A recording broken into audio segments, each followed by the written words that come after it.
கொள்ளுங்க. பாய்ம பாஜருக்கான இப்ப 2021 August paper 2021 இல்ல 2001 பாய்ம பாஜருக்கான பேர்னிலின் சமன்பாடு என்ன எழுதப்படலாம் என்ன தெரியும் தானே P plus half rho v squared plus rho gh ஒரு மாறிலி என தரப்படலாம். சரியா? இங்க எல்லா குறியீடுகளும் அவற்றின் வழக்கமான கருத்துக்களை உடையது. 2001 சாரி அதெல்லாம் பெறுது போறோம் வெயிட் பண்ணுங்க. ரைட், முதலாவது சரி கவனிச்சு கொள்ளுங்க. எல்லா குறியீடுகளும் அவற்றின் வழக்கமான கருத்தை உடையன. பேர்னலின் சமன்பாடு வலிதாக இருக்க நிலைமைகளை குறிப்பிடுக. அதாவது நிபந்தனை, செல்லுபடியாக நிபந்தனை என்ன? முதலாவது என்ன நிபந்தனை? உறுதியான பாய்ச்சல் இருக்கணும். என்ன உறுதியான பாய்ச்சல்? அடுத்தது என்ன? இசுக்குமை அற்ற பாயா இருக்கணும், மற்றது நெருக்க முடியாத பாயாக இருக்கணும். நெருக்க முடியாத பாயா இருக்கணும்ன்றதும் ஒரு பாயிண்ட் தான். பிசுக்குமேட்ட பாயாக இருக்கணும்ன்றதும் ஒரு பாயிண்ட் தான். அடுத்த பாயிண்ட் வந்து என்ன? அறிவுக்கோட்டுடையதாக இருக்கணும். என்ன அறிவுக்கோட்டு பாய்ச்சலுடையதாக இருக்கணும். அது எழுதிக்கொள்ளுங்களா? நோ அப்படி சொல்லல. உறுதியான பாய்ச்சல் அறிவுக்கோட்டு பாய்ச்சல் சொல்லல. உறுதியான பாய்ச்சல் சொல்லிச்சுன்னா அங்க வேகம் மாறாது. உறுதியான பாய்ச்சல் எல்லாம் அறிவுக்கோட்டு பாய்ச்சல் சொல்ல இயலாது. ஆனா அறிவுக்கோட்டு பாய்ச்சல் எல்லாம் உறுதியான பாய்ச்சலாக வரும். சரியா? அதை சொன்னான் நடையில அசலாம் சொன்னா நினைக்கிறேன்.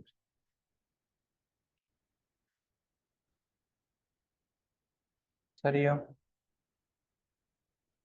அடுத்த களி பாருங்க. மேற்குறித்த சமன்பாடு பரிமாண முறைப்படி திருத்தமானதுன்னு காட்டுது.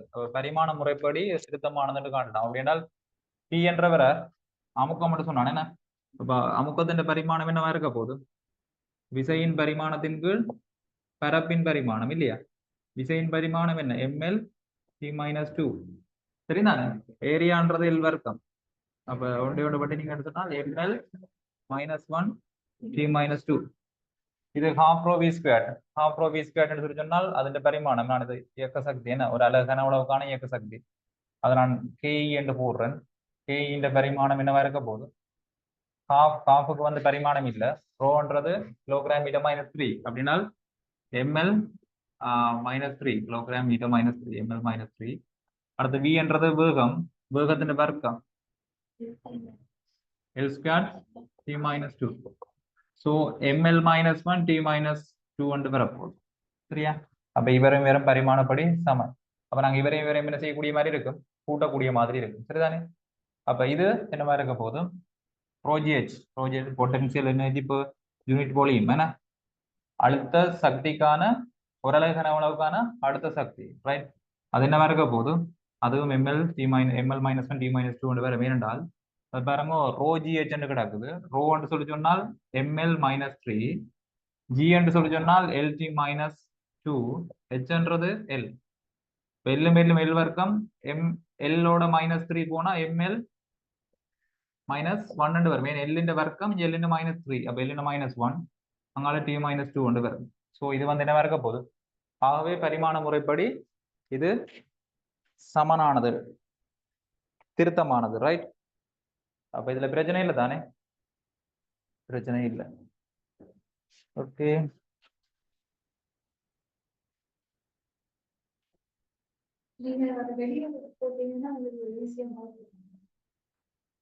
வெளியில போட்டாலும் ஆனா தெரியும் போர்ட்ல பறந்து கொண்டு.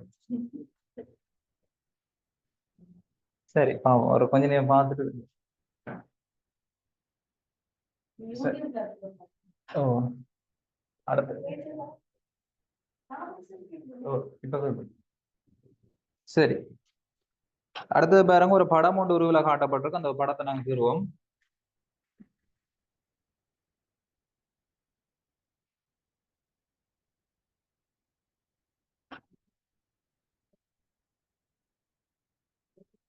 ஆனா கேள்வி வாசிங்க. கேள்வி இது யாரு? நீங்க வாசிப்பே இல்லைல்ல? என்ன பேர்? பிரணவி.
60 மில்லிமீட்டர் கிடக்குது. இது வந்து 2 மில்லிமீட்டர் கிடக்கு.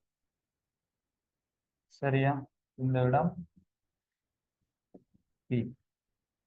இப்ப என்ன செய்யறீங்கன்னு சொல்லிச்சுன்னா இங்க இருந்து ஒரு விசியோண்ட கொடுக்க போறீங்க ப்ரொடக்ட். இப்ப இந்த நீரின் மேல் மட்டத்தில இருந்து இதுக்குரிய உயரம் தந்திருக்கிறார் 90 மில்லிமீட்டர் வந்துங்க பாருங்க. அடுத்தது இதுல கியூ ஒன்று மார்க் பண்ணியிருக்கிறார். சரி, இந்த கேள்வி எப்படி செய்யறேன்னு பார்ப்போம். இந்த இடத்துல ஏ என்ற ஒரு பாயிண்ட் வந்து வந்திருக்கு. அடுத்தது இந்த இடத்துல இருக்கிறது பி என்ற பாயிண்ட். கவனமா கேள்வியை கவனிச்சு கொள்ளுங்க.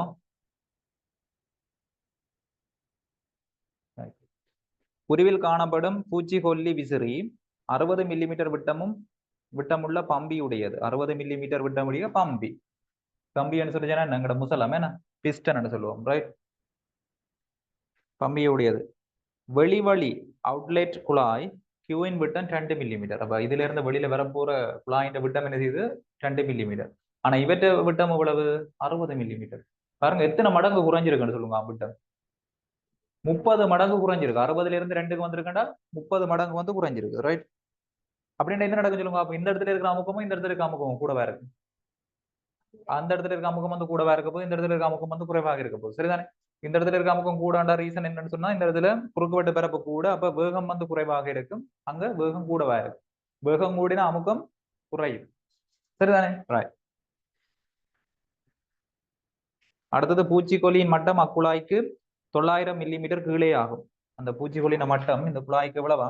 900 மில்லிமீட்டருக்கு கீழே இருக்குதான். புள்ளி ஏயில் உள்ள அமுக்கம் புள்ளி பியில் உள்ள அமுக்கத்துக்கு சமம் எனவும். அப்ப ஒரு விஷயம் தந்திருக்கிறார் என்னென்றால், புள்ளி ஏயில் இருக்கிற அமுக்கம் புள்ளி பியில் இருக்கிற அமுக்கத்துக்கு சமம் எனவும், மேலே ஏ ஒன்றில் நீர் குறிப்பிட்ட எல்லா நிலைமைகளுக்கும் என்ன நிலைமை குறிப்பிட்டாங்கள்? ஏ ஒன்றில் பிசுக்குமியற்றது, நெருக்கத்தகவற்றது, அடுத்து அருவிக்கோட்டுடையது, அடுத்து என்ன உறுதியான பாய்ச்சல், என்ன எல்லா நிலைமைகளுக்கும் ஏற்ப வழி நடந்து கொள்கின்றது என கொள்க. அப்ப கேஸும் வந்து என்ன செய்தாம் அதுக்கிற மாதிரி நடந்து கொள்ளுதான், ரைட்? முதலாவது கேள்வி, குழாய் கியூவில் உள்ள வழித்தாரை அமைது. இதுக்குள்ள இருக்க யார் தான் இருக்குதாமா? குழாய் கியூவில் உள்ள வழித்தாரை பூச்சிக்கொல்லியை கொண்டிருப்பதற்கு பம்பியின் முசலம் பி தள்ளப்பட வேண்டிய இழிவு கதி. பிய வந்து என்ன வேகத்துல தள்ளினால் இங்க வந்து பூச்சிக்கொல்லி வரும். இப்ப வழியா யோசிச்சு கொள்ளுங்க. இந்த இடத்துல பூச்சிக்கொல்லி இருக்குதோ?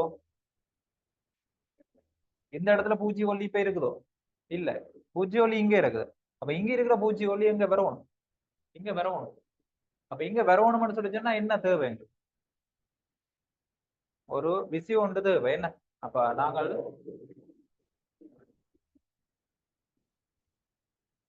சரியான சத்தமாக என்ன? அப்ப என்ன என்ன செய்ய போறீங்கன்னு சொல்லி சொன்னால், இப்ப சரி இதுக்குள்ள வந்து நீங்க என்ன செய்யணும்? பூச்சிக்கொல்லியை வர வைக்கணும். பூச்சிக்கொல்லியை வர வைக்கணும்னு சொல்லி சொன்னால் இந்த இடத்துல ஒரு அமுக்கம் ஒன்று கிரியேட் பண்ணுவோம். அந்த அமுக்கத்தால என்ன செய்யணும்? பூச்சிக்கொல்லி அங்க வரணும். சரியா? அப்ப இப்ப அவர் என்ன விஷயம் சொல்லியிருக்காரு என்றால், இதுல வந்து ஒரு ஏண்ட அமுக்கம், ஏண்ட புள்ளியில இருக்கிற அமுக்கமும் பி என்ற புள்ளியில இருக்கிற அமுக்கமும் வந்து சமன் என்று சொல்லியிருக்கிறார். சரியா? சமன் சொல்லியிருக்காரு இல்லையா? அப்ப இந்த இடத்துல இருந்து அவ்வளவு தூரம் வர வைக்கணும்னு சொல்லி சொன்னால் என்ன அமுக்க வித்தியாசத்தை நாங்க ஏற்படுத்த வேண்டி இருக்கும்? பிக்கும் கியூண்டா இந்த இடத்துல நீங்க சி என்று புள்ளி எடுங்க. பிக்கும் சிக்கும் இடையிலான அமுக்க வித்தியாசம் என்னவாக இருக்கும்? பி கம சிக்கு இடையிலான அமுக்க வித்தியாசம், ரைட்? பிரஷர் டிஃபரன்ஸ் என்னவா இருக்கும்? ஹெச்ரோஜியாக இருக்கும். அப்படின்னா தான் என்ன செய்வார்? எர்மியில வருது. யோசிச்சு பாருங்க. இந்த பூச்சிக்கொல்லி இங்க வரணும்னு சொல்லி சொன்னால் இது ரெண்டுக்கும் இடையிலான அமுக்க வித்தியாசம் என்ன இருக்கணும்? ஹெச்ரோஜியாக இருக்கும். சரியா? பூச்சிக்கொல்லின் அடர்த்தி வந்துக்காரா தந்திருக்காரு. நான் கதைக்கிற விஷயம் விளங்குதா உங்களுக்கு? விளங்கு. ஓகே. அப்ப ஹெச்ரோஜி என்று போட்டிங்கன்னு சொல்லி சொன்னால் ஹெச் வந்து எவ்வளவு? 90 மில்லிமீட்டர் 90 மில்லிமீட்டர் அப்படியே போடுங்க முதல்ல அதை பார்ப்போம். அடர்த்தி வந்து வந்திருக்க எவ்வளவு?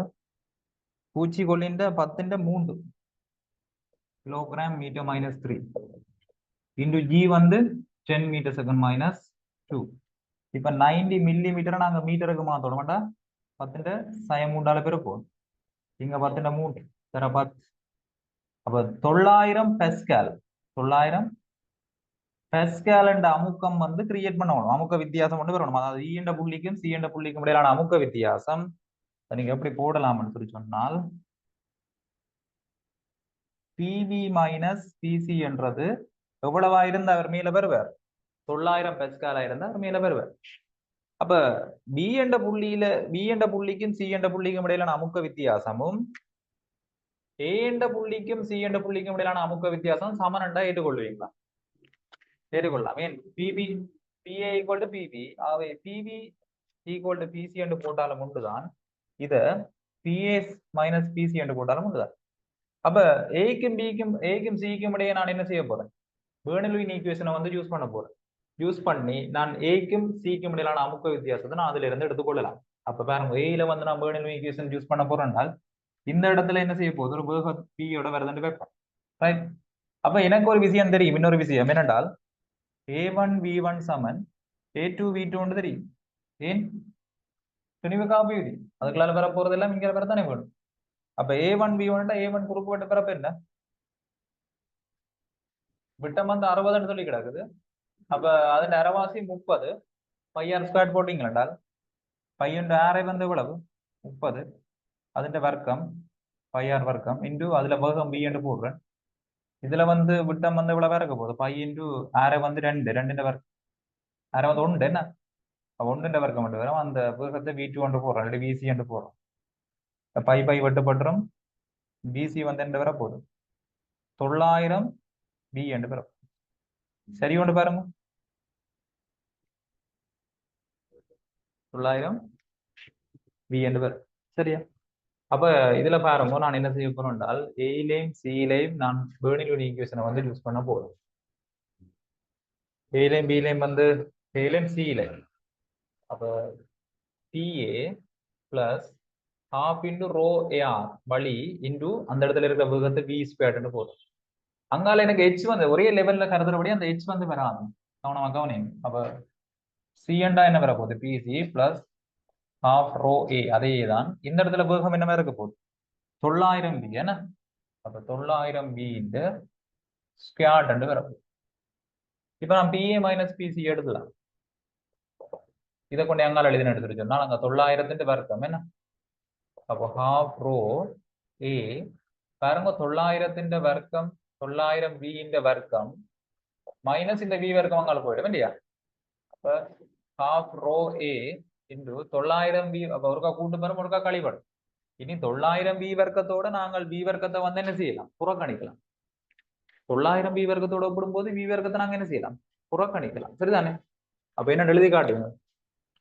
900 v வர்க்கத்தோட ஒப்பிடும் போது much greater than v². ஆக நாங்க என்ன செய்யலாம்? இதை 900 v² போட்டு விடலாம். முழுவதும் வர்க்கம் என்ன? 900 v² போடாம கணக்கு செய்தா கடைசியை அப்ளை பண்ண வேண்டியது, கடைசியில புறக்கணிக்க வேண்டியது. சரியா? ரைட். இப்ப PA மைனஸ் PC எவ்வளவு வர போகுது? 900 பெஸ்கால். பெஸ்கால் போட தேவையில்லை. இப்ப பாருங்க, இதுல என்ன ஒரு 900 பெட்டுப்படும். Okay good. அங்கால எழுதலாம் தானே? இதுல பாருங்க இரண்டு இருக்குது. 900 half into rho A. rho A வந்து என்ன? வழியின் அடர்த்தி விளாண்டது 2 கிலோகிராம் மீட்டர் -3 நடந்துங்க. இன்டு அங்க 900 v into 900 v.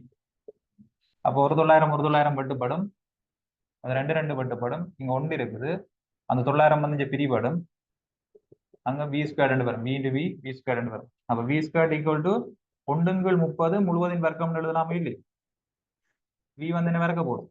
1/30 metre second -1 என்ற வேகத்தோட நீங்க தள்ளலாம். அப்ப PA வந்து என்ன வேகத்தோட தள்ளணும்? 1/30 மீட்டர் செகண்ட் -1 வேகத்தோட தள்ளலாம்.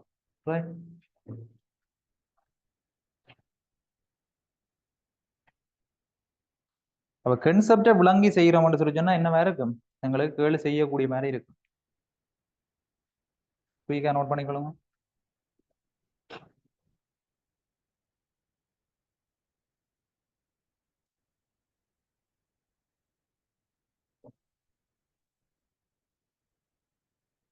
ஓகே, ஆன்சர் சரி. என்ன கொண்டுங்கள் 30 மீட்டர் செகண்ட்.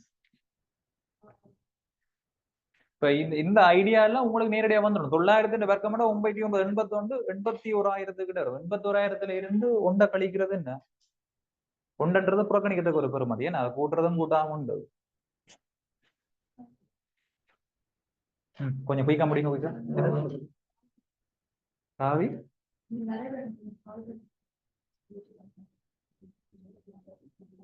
விரட்டும். ஓகே, பிரச்சனை என்ன.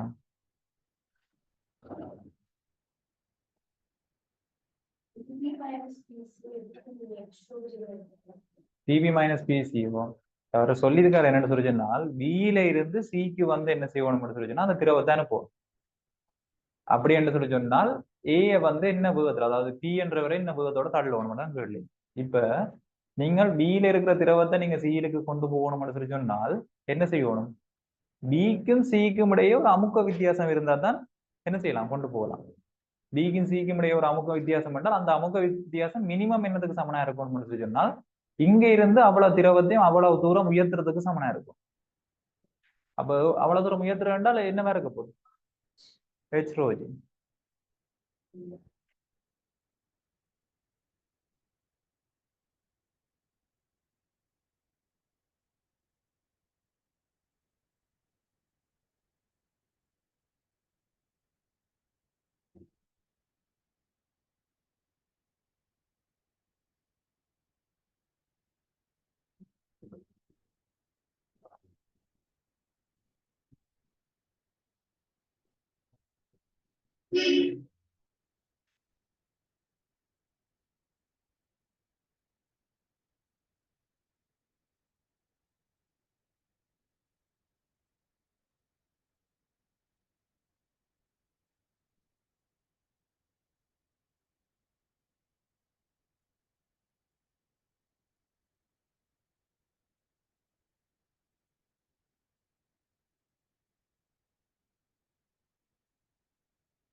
நீங்களா யோசிச்சு எழுதி பழகுங்க, அப்படின்னாதான்.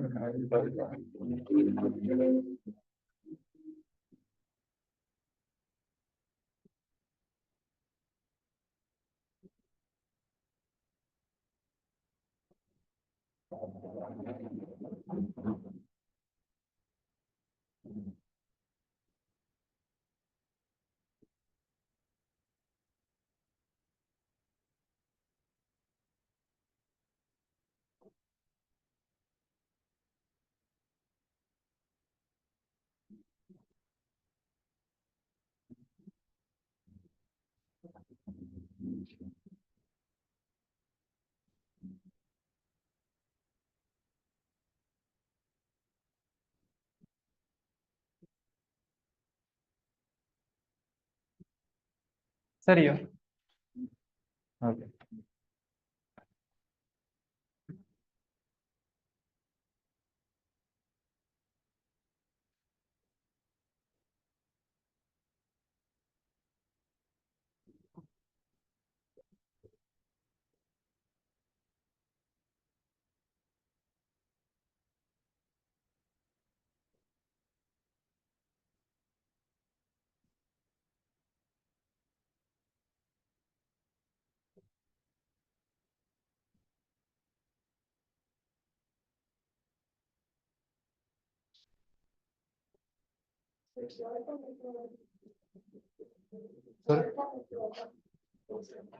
இன்னும் ஒரு 1.5 மந்த்துக்கு வந்து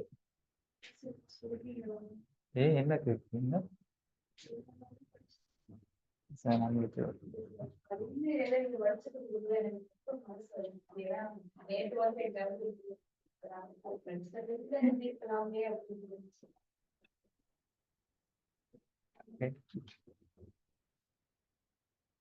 கிளீன் செய்து பார்க்கணும் வீட்டை வேண்டிய அதான் முக்கியம் இல்லைங்கதான்.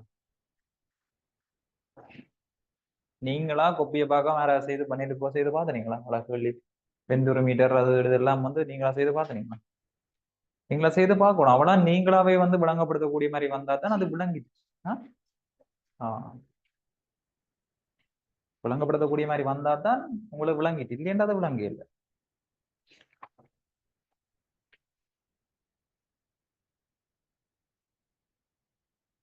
சரி, அடுத்த கேள்வி பாருங்க.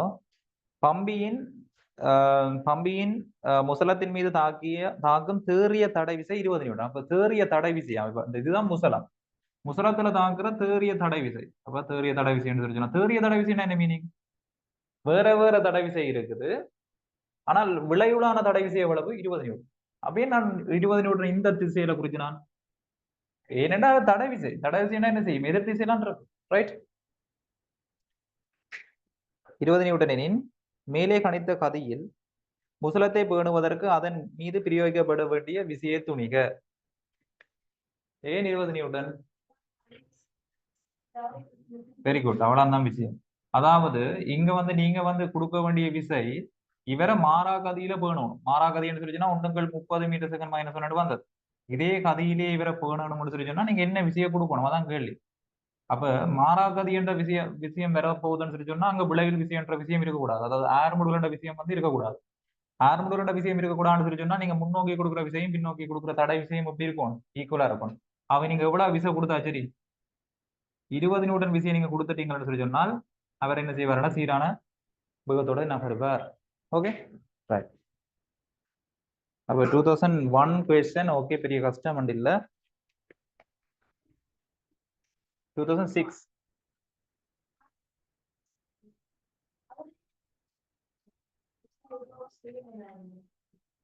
1998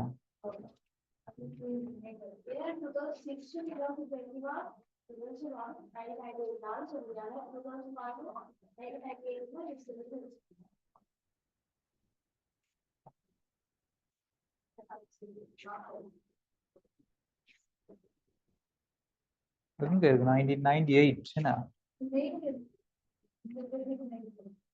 அந்த கேள்வி மேலே இருக்குதா?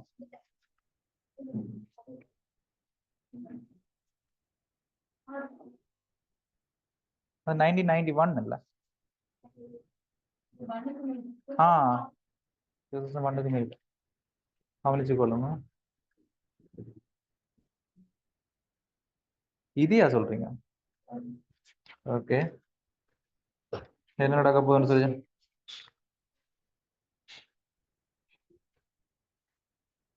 ஜூகுலாய வெற்றியில வந்திருக்குது.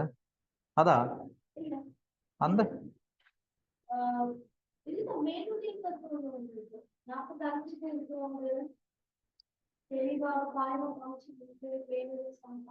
ரைட், ஓகே பாப்போமா. சரி, ஓகே ஓகே சரி பாப்போம்.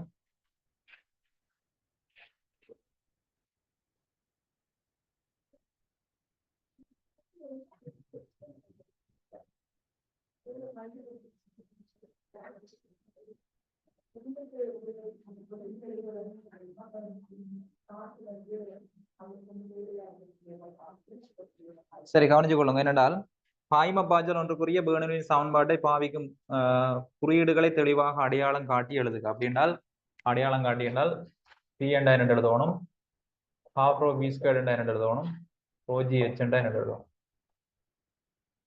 சரியா? பி என்றது என்னவா இருக்க போகுது? அமுக்கம் என்று சொல்லினா சரி, சரிதானே? நீரில் அமுக்கம் மட்டும் எழுதலாம். என்னடா இங்க என்ன பிரச்சனைனா நீங்க பாயின் அமுக்கம் மட்டும் எழுத வேண்டி வரும். என்னடா வலிக்கு நீங்க பாவிக்கிறீங்களோ, நீருக்கு மாத்திரம் பாவிக்க இல்லையே, அப்ப அப்படி எழுதக்கூடாது. சரிதானே? சாதாரண அமுக்கம். ரைட். அடுத்தது வந்து என்ன இருக்க போகுது? என்னது? அலகு கனவளவிற்கான இயக்க சக்தி என்று எழுதுவோம், ரைட்? அலகு இயக்க இயக்கவியல் அமுக்கம் என்று சொல்லி சொன்னான். நீரியல் இயக்க சக்தி இயக்கவியல் அமுக்கம் தான் சொன்னான். என்ன இயக்கவியல் அமுக்கம் தான் சொன்னான். இயக்கவியல் அமுக்கம் என்று எழுதணும். இல்லைன்னு சொல்லி சொன்னால் அலகு கனவளவிற்கான அமுக்க சக்தி என்று எழுதுவோம். இது வந்து அலகு கனவளவுக்கான அழுத்த சக்தி. அது சிம்பிள் அப்படி எழுதுறது, ரைட்? கஷ்டப்பட தேவையில்லை, அது நார்மலா எழுதலாம்.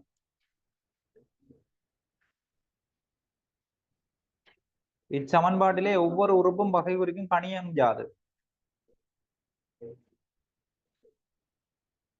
தெளிவான அடையாளம் காட்டி எழுதுக. ரைட், இதைத்தான் கேட்டிருக்காரு. என்ன அதை நாங்க எழுதிட்டோம். முதலாவது கேள்வி பிரச்சனை. ரோஜியச்சுக்கு வந்து இல்ல அலகு கனவளவிற்கான நிலையியல் அமுக்கம், பொட்டன்சியல் பிரஷர். ஓகே, அடுத்தது பெர்னோலியின் சமன்பாடு எந்த நிபந்தனைகள் செல்லுபடியாகும் கேட்டிருக்கு. அது வந்து தெரியும், நான் முதல்ல சொல்லிட்டேன். இந்த 4 நிபந்தனை வழியை கொள்ளுங்க. பலத்த காற்றின் போது சில வேளைகளில் மூடிய கட்டிடங்களில் கூரைகள் தூக்கி வீசப்படும். இத்தோற்றப்பாட்டை விளக்குவதற்கு பெர்னோலியின் சமன்பாட்டை பாவிக்கும். ரைட், என்ன சமன்பாடு? கூரைகள் தூக்கி வீசப்படுற. இப்ப என்ன நடக்கும்னு சொல்லி சொன்னால், காற்று வந்து வேகமாக வீசும் போது என்ன நடக்கும்? காற்று வேகமாக வீசும் போது மேற்பகுதியில் என்ன செய்யும் சொல்லி சொன்னால், குறுக்குவெட்டு பரப்பளவு என்ன செஞ்சிடும்? குறைஞ்சிடும். மேற்பகுதியில், அதாவது கூரைக்கு மேலே வந்து வேகமாக காற்று வீசும் போது, வேகம் அதிகரிக்கும் போது உங்களுக்கு என்ன நடக்கும்? அமுக்கம் குறைவடையும், சரிதானே? ஆனால் காற்று உள்ளுக்கு இருக்கிற, வீட்டுக்குள்ள இருக்கிற காற்று வந்து என்னத்துல இருக்க போகுது என்றால் அட்மாஸ்பியரிக் பிரஷர்ல இருக்க போகுது, வளிமண்டல அமுக்கத்திலே இருக்க போகுது. அது உயர் அமுக்கம். இது காற்று வேகமாக வீசுவதால மேற்பகுதியில வந்திருக்க போறது தாளமுக்கம். அப்ப உயரமுக்கத்துக்கும் தாளமுக்கத்துக்கும் இடையிலான விசை காரணமாக மேல் நோக்கி ஒரு உயர்த்தி விசை வெளிப்பட்டு காற்று கூரையானது தூக்கி வீசப்படும். அப்ப இதை தவிர்க்கிறதுக்கு நீங்க என்ன செய்யணும்னு சொல்லிச்சுன்னா, நீங்க உள்ளுக்க வீட்டு வீட்டு அந்த கதவுகளை என்ன செய்யணும்? திறந்து விடணும். திறந்து விட்டா என்ன செய்யும்? உள்ளுக்குள்ள வளிமூலக்கூறுகளோட வேகம் என்ன செய்யும்? கூடவாக இருக்கும். அவை அமுக்கம் குறைக்கப்படும். விளங்கிடும், ரைட்? என்ன எழுதிங்க என்றால், காற்று பலமாக வீசும் போது, காற்று பலமாக வீசும் போது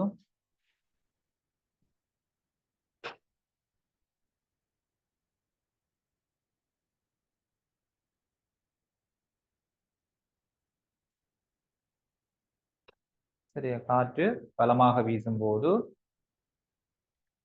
கூரையின் மேற்பரப்பில் தாளமுக்கம் ஒன்று உருவாக்கப்படும்.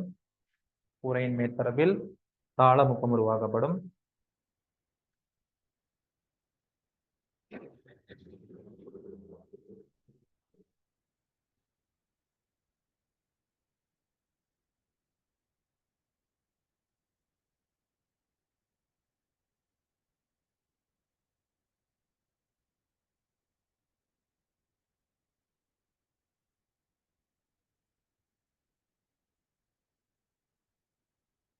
பூட்டப்பட்ட வீட்டினுள் பூட்டப்பட்ட வீட்டினுள் பூட்டப்பட்ட வீட்டினுள்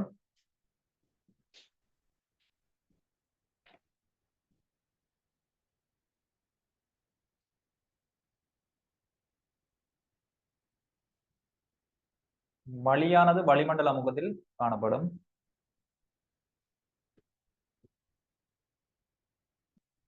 பூட்டப்பட்ட வீட்டினுள் வளியானது வளிமண்டல அமுக்கத்தில் காணப்படும்.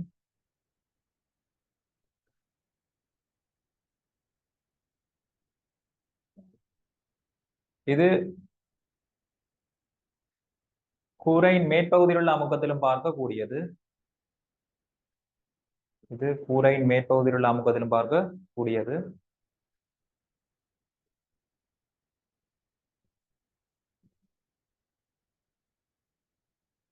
இதன் காரணத்தினால்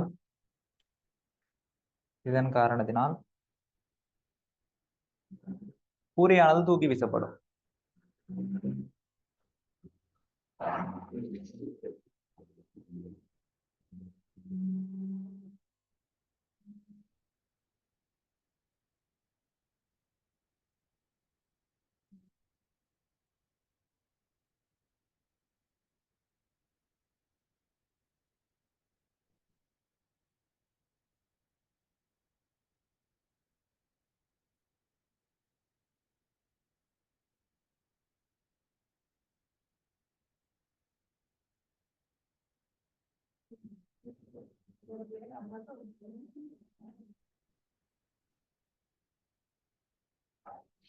ரைட். ஆனா இந்த கேள்வி என்ன சொல்லியிருக்காருன்னு சொல்லி சொன்னால் இத்தோற்றப்பாட்டை விளக்குவதற்கு பேர்னியின் சமன்பாட்டை பாவிக்க சொல்லி கிடக்கு. ரைட், விளங்குதா? பேர்னிலுயின் சமன்பாட்டை பாவிச்சு தானே விளங்கப்படுத்திட்டான். பேர்னில் கவனிங்க கொஞ்சம். பேர்னிலுயின் சமன்பாட்டை பாவிக்கிறான்னு சொல்லி சொன்னால் அதை எப்படி பாவிச்சு செய்கிறது?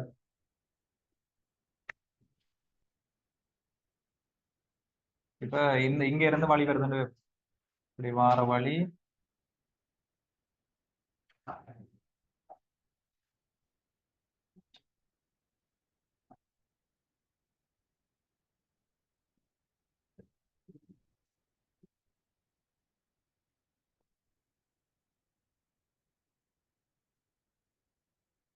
சரியா? இப்ப இங்க பாருங்க, இவ்வளவு குறுக்குவெட்டு பரப்பு A1 குறுக்குவெட்டு பரப்புல வந்த வழி இப்ப எங்க போயிருக்குது? A2 என்ற குறுக்குவெட்டு பரப்புக்கு போயிருக்கு. அப்ப நான் இதுல P என்ற ஒரு புள்ளியையும் Q என்ற ஒரு புள்ளியையும் கருதினால் இந்த ரெண்டு புள்ளிக்கு நான் பேர்னில் இது விளங்குதா என்ன கீறி இருக்கிறேன்? வழியின் அமைப்பு கீறி இருக்கிறேன். சரியா? அப்ப உள்ளுக்கு இருக்கிற புள்ளியை வந்து PQR என்ற புள்ளி எடுக்கிறேன். சரியா? இவங்க பியிலையும் கியூலையும் ஒரே மட்டத்துல பியூலையும் கியூலையும் வந்து என்ன செய்யறேன்னு சொல்லி சொன்னால் நான் பேர்னில் ஈக்குவேஷனை யூஸ் பண்ண போறேன். அப்ப இந்த இடத்துல வார வேகம் வந்து என்னவா இருக்க போகுது? V1 என்ற வேகத்துல வரப்போகுது. இந்த இடத்துல V2 என்ற வேகத்துல வரப்போகுது. சரியோ? இப்ப நான் பேர்னில் ஈக்குவேஷனை யூஸ் பண்ணேன்னு சொல்லி சொன்னால் என்ன வரப்போகுது? இந்த இடத்துல இருக்க ப்ரெஷர் வந்து P1 போடுறேன். இந்த இடத்துல இருக்க ப்ரெஷர் வந்து P2 போடுறேன். P1 plus half rho V1 squared right equal என்னவா இருக்கணும்? P2 plus half rho P2 squared ஆக இருக்கணும். என் பேர்னில் அதை தான் நான் சொல்றேன். இந்த இடத்துல இருக்கிற அந்த சக்தியும் அருவிக்கோடு மாஜராக இருக்குமாக இருந்தால் இந்த இடத்துல இருக்க ஒரு அருவிக்கோட்டை கருதும் போது அந்த அருவிக்கோட்டின் வழியே இருக்கின்ற ஒரு புள்ளியின் சக்தியும் அங்க இருக்கிற சக்தியும் எப்படி இருக்கும்? சமனானதாக இருக்கும். இதுல இருந்து நான் P1 மைனஸ் P2 எடுத்தேன்னு சொல்லி சொன்னால் எனக்கு என்ன வர போகுது? ஏன்னா இதுலயே வச்சுக்கொண்டே சொல்லலாம். என்னன்னு சொல்லலாம்? இதை வச்சுக்கொண்டே எக்ஸ்பிளைன் பண்ணலாம். என்னென்றால் V2 greater than V1 V2 greater than V1 V2 greater than V1 என்று சொல்லி சொன்னால் இவர் greater than இவர் R half rho V1 squared less than half rho V2 squared ஏற்றுக்கொள்றீங்களா? இவற்றை வேகம் வேகத்தை விட கூடாண்டா இவர் வந்து இவரை விட பெரிய ஆள். ஆனால் இவரையும் கூட்டுறது இவரையும் கூட்டுறது தான் இருக்கும். ஆகவே P2 வந்து P1 விட எப்படி இருக்கும்? குறைவாக இருக்கணும். ஆகவே P1 கிரேட்டர் தான் P2 ஆக இருக்கும். P1 கிரேட்டர் தான் P2 ஆக இருக்கும். ஆனால் சாரி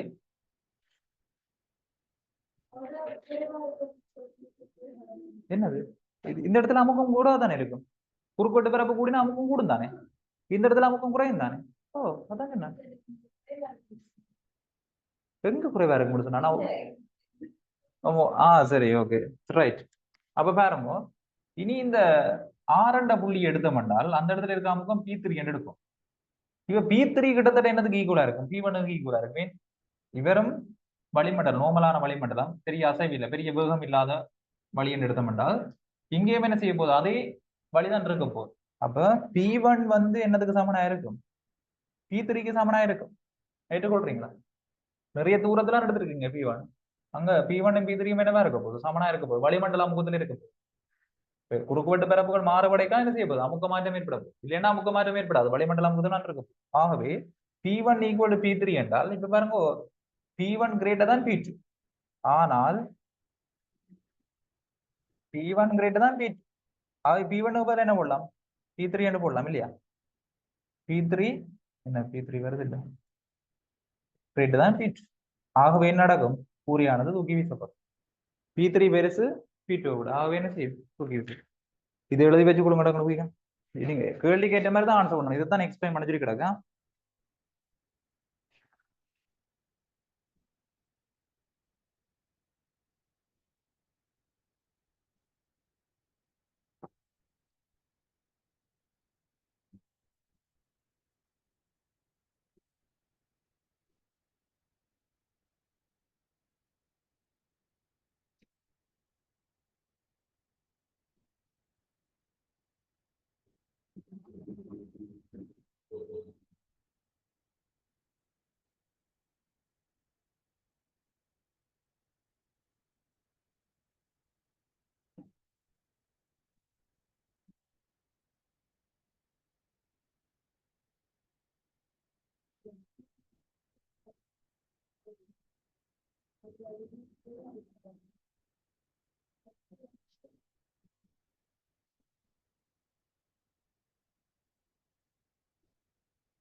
சரி எழுதிறீங்களா?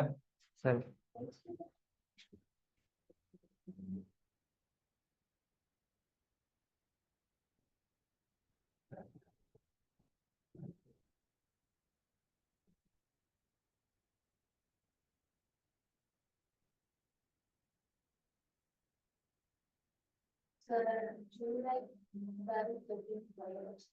சொன்னீங்க லாஸ்ட் கிளாஸ் சொன்னீங்க.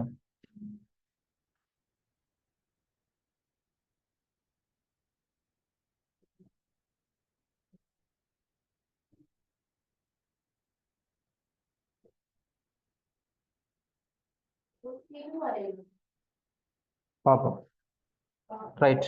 அடுத்த கேள்வியை பாருங்க. என்னென்றால் வழித்தாரை ஒன்றிலிருந்து கிடை திசையில் ஒடுங்கிய வாயு அருவி ஒன்று வீசப்படுகிறது. வழித்தாரை என்றால் நாங்கள் ஏதாவது நாங்கள் இந்த ஹேர் ட்ரையர் இருக்குதானே, வழி ஹேர் ட்ரையர் அதே மாதிரியான ஒரு செட்டப் சரிதானே. வழித்தாரை ஒன்றிலிருந்து கிடை திசையில் ஒடுங்கிய வாயு அருவி ஒன்று வீசப்படும். இத்தாரையின் வெளி வழி அருகில் உள்ள வாயுவின் கதியை அளவிடுவதற்கு அவன் மாணவன் ஒருவன் எண்ணெய் ஒன்றை கொண்டுள்ளதும் இரு முனைகளிலும் திறந்துள்ளதுமான ஜூக்குழாய் ஒன்றை பாவிக்கின்றார். ஜூக்குழாய் ஒன்றை என்ன செய்யறானா,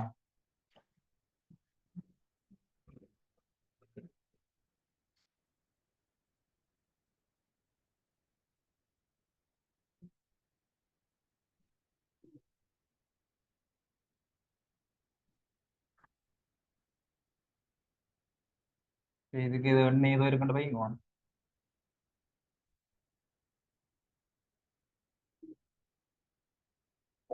சரி, ஜூக்குழாய் ஒன்றை பாவிக்கின்றான். இந்த ஜூக்குழாயானது வெளிவாய்க்கு அருகில் அதனது ஒரு முனை மாத்திரம் வாயு அருவியில் இருக்குமாறு நிலைக்குத்தாக பிடிக்கப்பட்ட போது, அதாவது வழி அருவி வந்து போகுதான் ஒரு வாய்க்கு அருகுதானே போகலாம். இந்த வாய்க்கு அருகே போதுன்னு எடுப்போம்.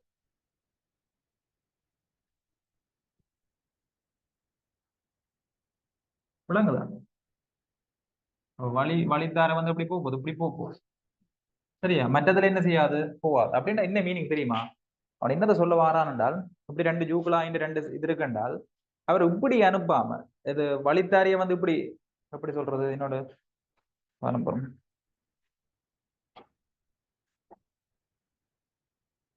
வழித்தார இது ஜூக்குழாய் என்று சொல்லி சொன்னால், நீங்க வழித்தாரிய வந்து இப்படி அனுப்பினா என்ன செய்யும் சொல்லி சொன்னால் ரெண்டு சைட்டாலையும் போயிடும். வழி வந்து என்ன செய்யும், ரெண்டு சைட்டாலையும் போகும். இவர் என்ன செய்ய போறாரு, இப்ப இவருக்கு மாத்திரம் ஒரு குழாய்க்கு மாத்திரம் என்ன செய்ய போறாரு, அனுப்ப போறாரு. நான் கதைக்கிற விஷயம் விளங்குதா? வழித்தாரிய இப்படி அனுப்ப போறார். ஆனா இந்த வழியால் இதுல பாதிப்பு இல்லை, இதுலதான் பாதிப்பு இருக்க போகுது. விளங்குத விஷயம் அதுதான் அவர் சொல்லியிருக்கார்.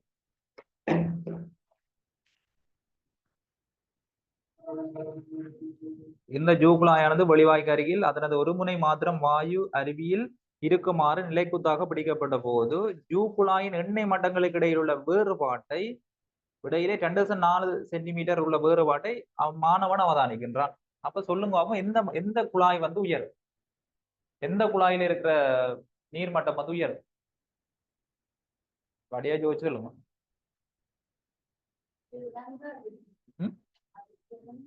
இல்ல, இந்த வழியின் இந்த குழாயின் முனைக்கு அருகேதான் என்ன செய்யறீங்க, வழி அனுப்புறீங்க. அப்ப இதுக்கு மேல இருக்க வழியின் வேகம் என்னமா இருக்க போகுது, வேகமா இருக்கும். வேகமா இருந்தா அமுக்கம் என்ன செய்யும், குறையும். இந்த இடத்துல இருக்க அமுக்கம் வந்து குறைவா இருக்க போது, இந்த இடத்துல இருக்க அமுக்கம் வந்து கூட.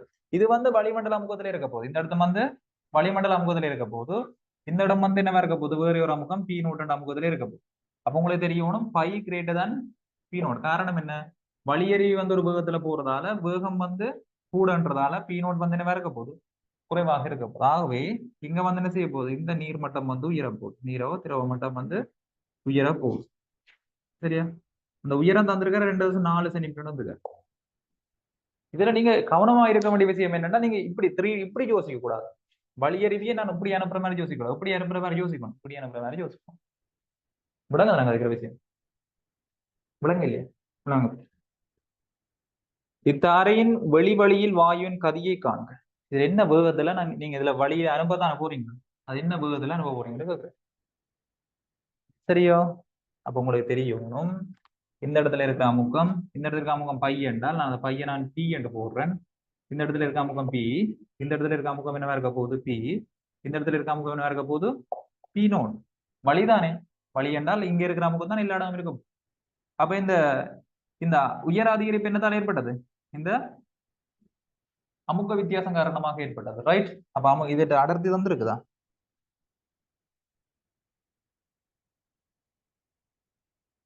அடுத்தது என்ன? இதை நான் ரோ எல் என்று எடுக்கேன் திரவத்துக்கு. சரியா? அப்ப இந்த இடத்துல இருக்கிற அமுக்கம் P என்பது எனது சமனா இருக்க போது 1 2.4 H row L G plus இந்த இடத்துல இருக்கிற அமுக்கம் P நோட். ஏற்றுக்கொள்றீங்களா? அப்ப இந்த P நோட் வந்து இங்க கழிவிட்டால் P மைனஸ் P நோட் வரும். அது என்ன இருக்க போகுது? 2.4 ரோ எல் G ஆக இருக்க போகுது.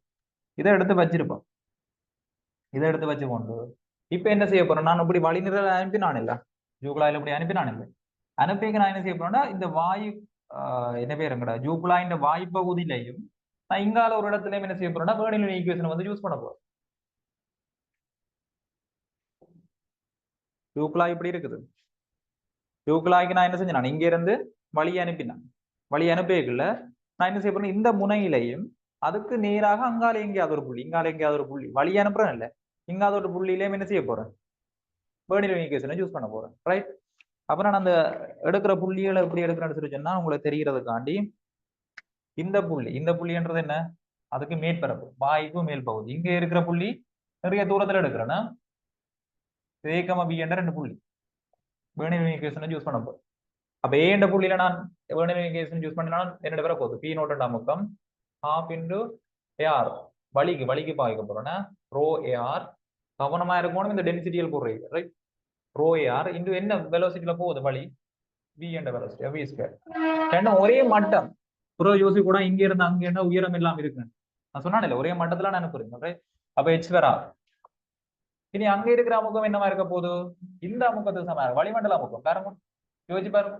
டிவி என்ற அமுகம் என்னவா இருக்க போகுது? வளிமண்டல அமுகம். அப்ப அதை நான் பி என்று போடலாம். இங்க இருக்கிற அமுகம் தான் இங்க இருக்கிற அமுகம் பீல இருக்கும். உங்களுக்காக தான் சொல்றேன், கவனமா கவனிக்கணும். இதையும் விளங்காண்டி நான் ஒன்றும் செய்யலாது. ரைட்? ஓ ஏ இன்ட்டு அந்த இடத்துல வழியின் வேகம் என்னவா இருக்க போகுது? 0. வழி அங்க நகராது. நீங்க தானே அனுப்புறீங்க. ஓகே? அப்ப உங்களுக்கு என்ன வர போகுது? பி நோட் மைனஸ் பி இல்ல பி மைனஸ் பி நோட் வரும். என்ன இவர் தான் அங்கால போவார். அங்கால 0 தானே இது. ஆக என்ன வர போகுது? Half rho into P square. ஆனா உங்களுக்கு தெரியும் என்ன? P minus P naught value தெரியும் என்ன? 2.4 rho L G equal half rho A P square. கேட்ட கேள்விக்கு வரும். வேற என்ன கேட்டுக்கார்? கதியை காண்கன்னு சொல்லிக்காரு. அடர்த்தியில தந்துருக்காரு. கீழே தந்திருக்காரு என்ன அடர்த்தி. இப்ப பாருங்க வியை கண்டுபிடிக்கணும் என்றால் வி ஸ்கொயர்டு நான் எழுவாய் மாத்தினா 2.4 ரோ எல் ஜி. அப்போ என்ன வர போகுது? இந்த 2 வந்து இங்க பெருக்கப்படும், இந்த ரோயை வந்து இங்க பிரிபடும். எழுதுற விளங்குதோ? கவனமா கவனிச்சா விளங்கு. 2.4 ரோ எல் வந்து எவ்வளவு இருந்துக்கார்? 800. 20 நடத்தி 800 இருந்துக்கார். ஜி வந்து 10 2. ரோயே வந்து எவ்வளவு? 1.10. பாருங்க எப்படி கட் பண்ண போறோம்னு கவனமா பாருங்க. 1.2 2.4 பட்டினா 2. ரைட்? அப்ப 2 4 எண்ணாங்க 32. எண்ணாங்க 32. அங்கால 3 சைவர் இருக்கு. அதுதான் வி ஸ்கொயர்டுக்கு சமம். அப்ப வி என்று சொல்றது என்ன இருக்க போகுது? வி என்று சொல்றது வந்து வர்க்க மூலம் 3.2 தர 10,000 என்று எழுதலாமோ இல்லையா? 3.2 தர 10,000 என்று எழுதலாமோ இல்லையா? 10,000 வழியில வந்து சொன்னால் 100 பெறும். 100 வர்க்க மூலம் 3.2 மீட்டர் செகண்ட் மைனஸ் 1.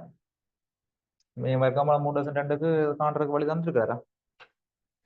இல்ல அவர் தெரியலண்ணா. விளங்குதா நான் என்ன செய்த நான்? ஓகே, நோட் பண்ணிக்கொள்ளுங்க. கடை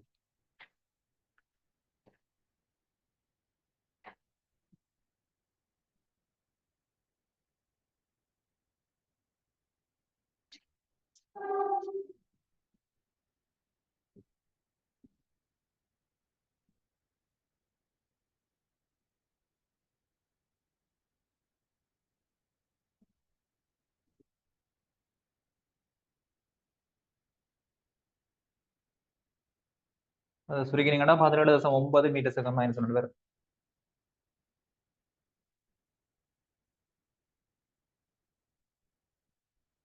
17.9 மீட்டர் செகண்ட் -1 வரும்.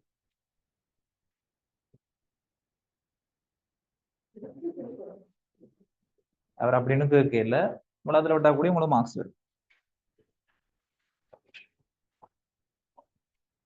விளக்கத்தை தெளிவா விளங்கி செய்வோம்.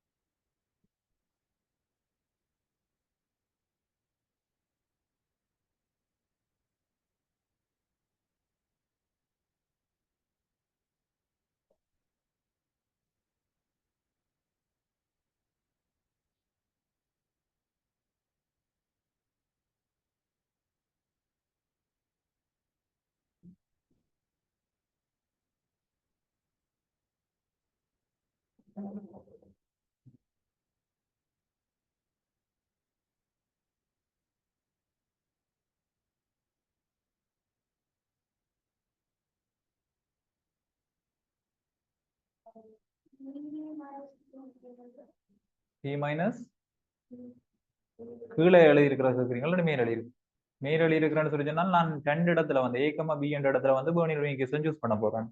ஏல வந்து என்ன அமுக்கம் இருக்க போகுது, P நோட்டா அமுக்கம், அதோட வேகம் ஒன்று இருக்க போகுது வழிக்கு. அங்கால வந்து B என்ற இடத்துல வந்து அமுக்கம் வந்து என்ன இருக்க போகுதுன்னா வளிமண்டல அமுக்கம். ஏன் வழி நகர போறது இல்ல, நிறைய தூரம் எடுத்தா இப்ப, அதாவது மற்ற குழாயின் மற்ற பகுதி இருக்குதானே, எது வழி செல்லாத பகுதி இருக்குதானே, அதுல இருக்கிற அமுகம் அங்க இருக்கிற அமுகம் அப்படி இருக்க போகுது, சமனானதான் இருக்கும். சமனா இருக்குமா இல்லையா, வளிமண்டல அமுகத்துக்கு சமனா இருக்கும். ஓகே, அதுதான் நாங்க போட்டிருக்கோம், நாங்க P என்று போட்டிருக்கேன். Plus half rho A into 0, velocity 0 தானே, அங்கால தேவையில்லை அது. என்னது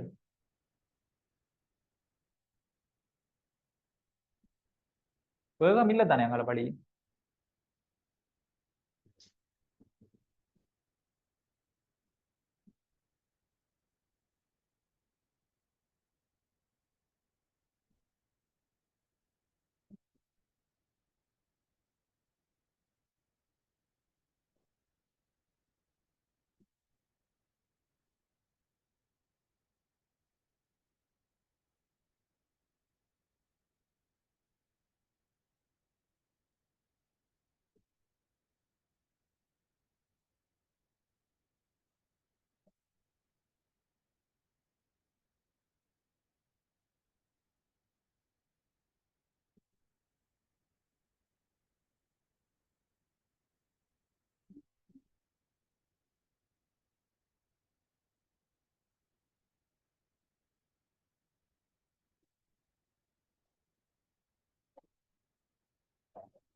எது விடங்க இல்ல பேருக்கு.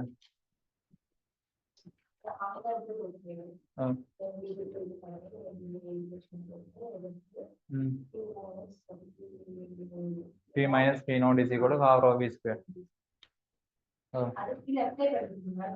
ஓ, அங்க நான் கீழே ஆல்ரெடி நான் P minus P naught ஒரு தொடர்பு எடுத்து வச்சுக்கேன் தானே, கீழே தொடர்பு எடுத்து, அதானே முதலாவது எடுத்த தொடர்பு.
சரியா? என்னது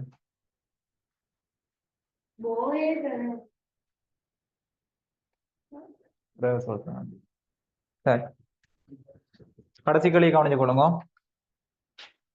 இதுல என்ன சொல்லி கிடக்குன்னா, வெளி வழியில் வாயு அறிவினது குறுக்குவெட்டு பெறப்படவு 10⁴ மீட்டர்ஸ் கிடப்பு. இந்த இடத்துல வெளி வழி என்று சொல்றதை அவர் நான் திறந்த முனையை தான் வெளி வழி என்று சொல்லி கொண்டிருக்காரு. விளங்குதானே? இதுல திறந்த முனையை தான் என்ன சொல்றார்? வெளி வழி. அதுல என்னன்னு சொல்லியிருக்காருன்னு சொல்லி சொன்னால், வாயு அருவியின் குறுக்குவெட்டு பெறப்பளவு 10⁴ மீட்டர். இந்த இடத்துல வாயு அருவியின் குறுக்குவெட்டு பரப்பு எவ்வளவாம்? 10⁴ மீட்டர் ஸ்கொயர்னு சொல்லியிருக்காரு. இவ்வறிவின் வாயுவின் திணிவு பாய்ச்சல் வீதத்தை காண்க. திணிவு பாய்ச்சல் வீதம் சொன்னா என்ன? திணிவு பாய்ச்சல் வீதம் என்றால் என்ன? ஒரு அலகு நேரத்துல எவ்வளவு திணிவு போயிருக்கு, ரைட்? ஒரு அலகு நேரத்துல எவ்வளவு திணிவு போகுதுன்னு சொல்லி சொன்னால் இவற்றை வேகம். அப்ப நாங்கள் என்னென்ன கண்டுபிடிக்கிறாங்க? அந்த குழாய்க்கு நான் புழங்கப்படுத்தின ஞாபகம் இருக்கா? ஒரு குழாயில குறுக்குவெட்டு பரப்பு ஏ, அவற்றை வேகம் பி என்று சொல்லி சொன்னால் ஒரு செகண்ட்ல போன கனவளவு எவ்வளவு சொல்லி சொன்னா ஏ இன்டு பி. இப்ப ஏ இன்டு பி தான் ஒரு செகண்ட்ல போன கனவளவு. அது ஒரு செகண்ட்ல போன திணிவு கண்டுபிடிக்கணும். கனவளவு என்ன செய்யணும்? அடர்த்தியால பெருக்கணும் இல்லையா? Per second. அப்ப ஏ எவ்வளவு குறுக்குவெட்டு பரப்பளவு? 10⁴ மீட்டர் ஸ்கொயர். இன்டு பி எவ்வளவு வேகம் கண்டுபிடிச்சாங்க? 17.9 metre second minus 1. 17.9 metre second minus 1. Rho எவ்வளவு? அடர்த்தி. வழியின் அடர்த்தி என்ன? 10 என்ன? 10 இதுல அப்ளை பண்ணுங்க. ஒரு செகண்ட் தானே, அதை 1 2 போடலாம், போடாமலும் போடலாம். இதை மல்டிப்ளை பண்ணி விட்டீங்கன்னா உங்களுக்கு ஆன்சர் 17.9 அண்ணளவா 18 எடுக்கலாம். எடுத்து செய்ய வேண்டியதானோ? சரி, என்ன ஆன்சர் வரும்?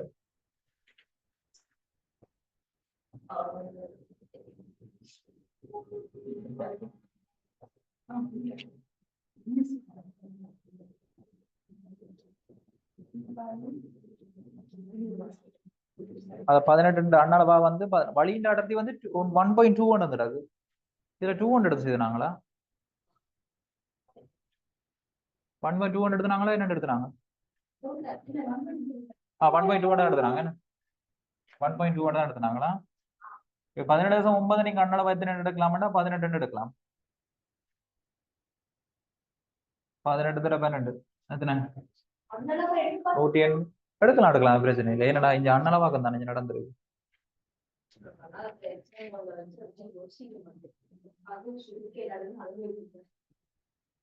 2.15 வருமா? 2.15 வேற 10⁻3 பெற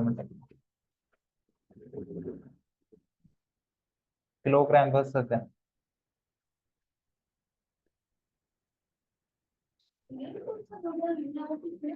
அப்படி எல்லாம் இல்லை, ஸ்டெப்ஸுக்கு எல்லாம் மார்க்ஸ் இருக்குது. சரியா?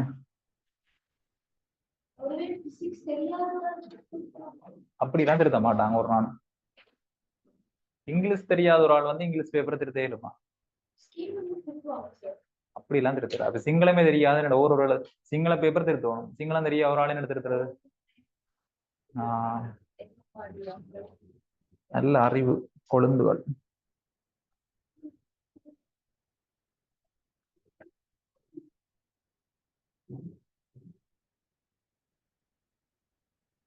சரி, அடுத்த களி என்ன கேட்டிருக்காரு?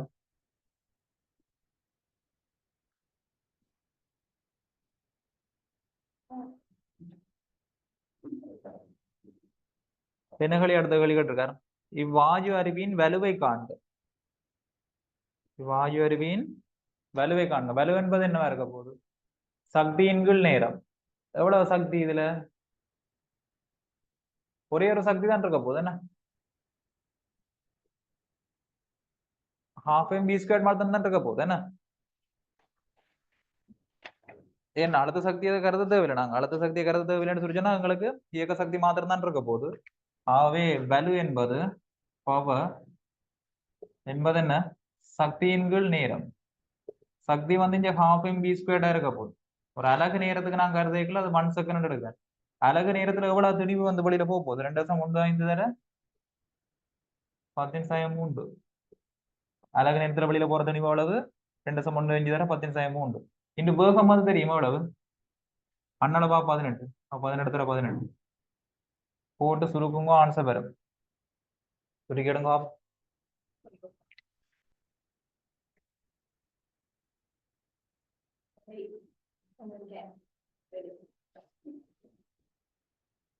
சுருக்கிங்கன்னா 0.34 ஜூல் per செகண்ட் அல்லது 0.34 watt என்று வரும். ஒரு அலகு நேரம் சொல்றதால நாங்க என்ன செய்யலாம்? இங்க 1 செகண்ட் எடுக்கிறோம்.